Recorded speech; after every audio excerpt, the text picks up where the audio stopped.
안녕하세요. 오늘부터 데살로니가 전서 공부해 보도록 하겠습니다.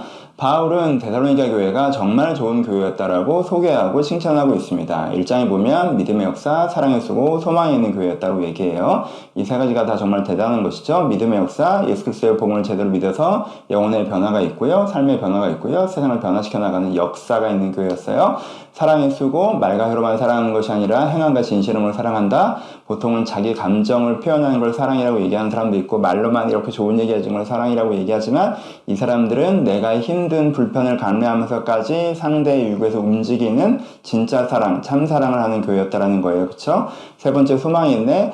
지금 당장에 문제가 있더라도 하나님께서 하나님 나라를 만들어 가실 것을 믿어요. 그래서 오늘 내 역할을 해나가는 소망의 인내가 있는 교회였다라고 이야기하고 있습니다. 이 교회가 어느 정도 대단한 교회냐고 얘기하면요. 7절에 보시면 마케도니아와 아가야에 있는 모든 자들에게 본이 되는 교회였다라고 얘기하고 있어요. 그러니까 샘플 교회였다는 거예요. 시대마다 그런 교회가 있을 때가 있잖아요.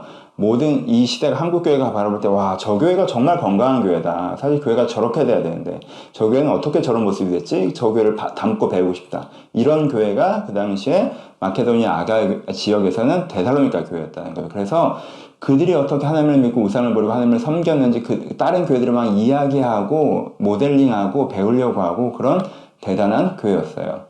그런데 데살로니가서를 보면 이 교회가 바울을 굉장히 심하게 오해하고 있었다는 것을 알 수 있습니다.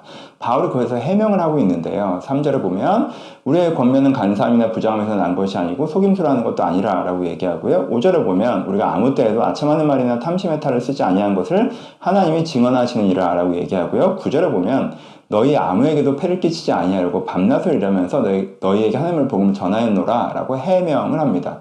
이런 해명을 해야 된다는 건 이런 오해를 받았다는 거죠. 지금 바울이 어떤 오해를 받은 거예요? 바울이 그들 가운데 뭔가 이익을 취하려고, 그쵸? 거짓말로 이익을 취했다. 뭐 이런 오해를 받았다는 거예요. 그러니까 바울이 설명하는 거예요. 난 너희들 가운데 거짓말 한 적 없고 속임수 쓴 적 없고 너희들 가운데 탐심, 어떤 이익을 받은 적 없어. 너희들 기억해봐. 내가 너희한테 돈이라도 하나 받았니? 나 다 그 너희들이랑 있을 때 자비랑을 했었다. 기억나지? 이렇게 해명해야 되는 상황이 도착했어요. 왜 이런 일이 벌어졌을까요? 왜? 약간 싱크가 안 맞잖아. 이렇게 대단한 교회가 어떻게 바울에 대한 이런 오해를 할 수가 있죠. 봅시다. 이 교회는 어떤 이슈가 있었냐면 큰 환란을 당했어요. 그 당시 이방 교회는 아직 본격적인 환란, 핍박을 받지 않던 시기였어요. 근데 이 데살로니가 교회만 유난히 더 유다 공동체가 예루살렘에서 받았던 정도의 강력한 핍박을 받았어요. 그러니까 이들의 삶이 굉장히 어려워지니까 사람들이 어려워지면 무슨 생각이 들어요? 내가 잘못했나? 라는 생각이 들 때가 있죠. 그렇죠? 그런 생각이 들었어요. 내가 잘못했나? 그럼 내가 어디서부터 잘못한 게 돼요? 그렇죠? 애초에 바울한테 배워서 한 거죠. 그럼 내가 잘못 배운 건가? 라고 생각이 드는 거죠. 그렇죠? 그러니까 사실 어떤 면에서는 소망의 인내의 부분이 좀 흔들리고 있는 거예요.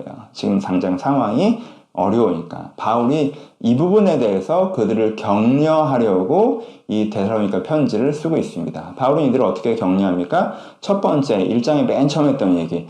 하나님의 관점으로 볼 때 너희가 얼마나 괜찮은 교회인지 잊어버리지 마 라고 격려합니다. 자부심을 가져. 너희는 정말 대단한 교회야.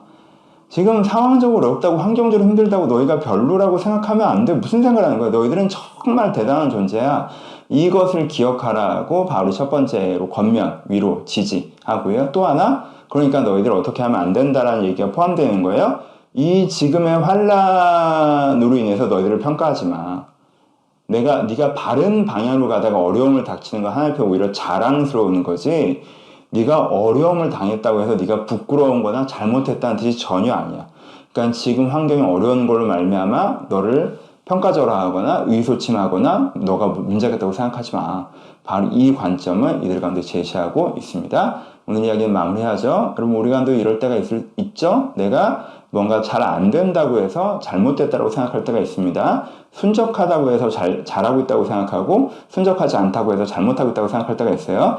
여러분 바른 길로 가는데 잘 안 될 때가 있고요. 잘못대로 가는데 잘 될 때도 있어요. 아시잖아요. 그러니까 내 환경으로 지금 잘 되거나 잘 안 되는 것으로 나를 평가하지 않는 것이 필요합니다. 그리고 평가는 어떻게 해야 돼요? 하나님의 관점에서. 하나님께 보시기에 내가 너무 잘하고 있으면 데살로니가 교회처럼 그러면 환경이 좀 안 좋아도 내가 자부심을 가져야 되고요. 내가 환경은 잘 되더라도 하나님 보시기에 내가 문제가 있으면 위기감을 가지셔야 돼요. 이런 관점적인 전환이 필요하다라고 데살로니가전서 우리 가운데 가르쳐주고 있습니다. 예, 본문을 한번 읽어보셨으면 좋겠고요. 그리고 읽어보시면서 같이 듣고 나가셨으면 좋겠고, 제가 이 주제에 대해서는 2019년 2월 17일에 설교를 한 적이 있었네요. 유튜브엔 없지만 팟캐스트나 홈페이지에 있으니까 한번 찾아서 들어보시면 또 도움이 될 것 같습니다. 감사합니다.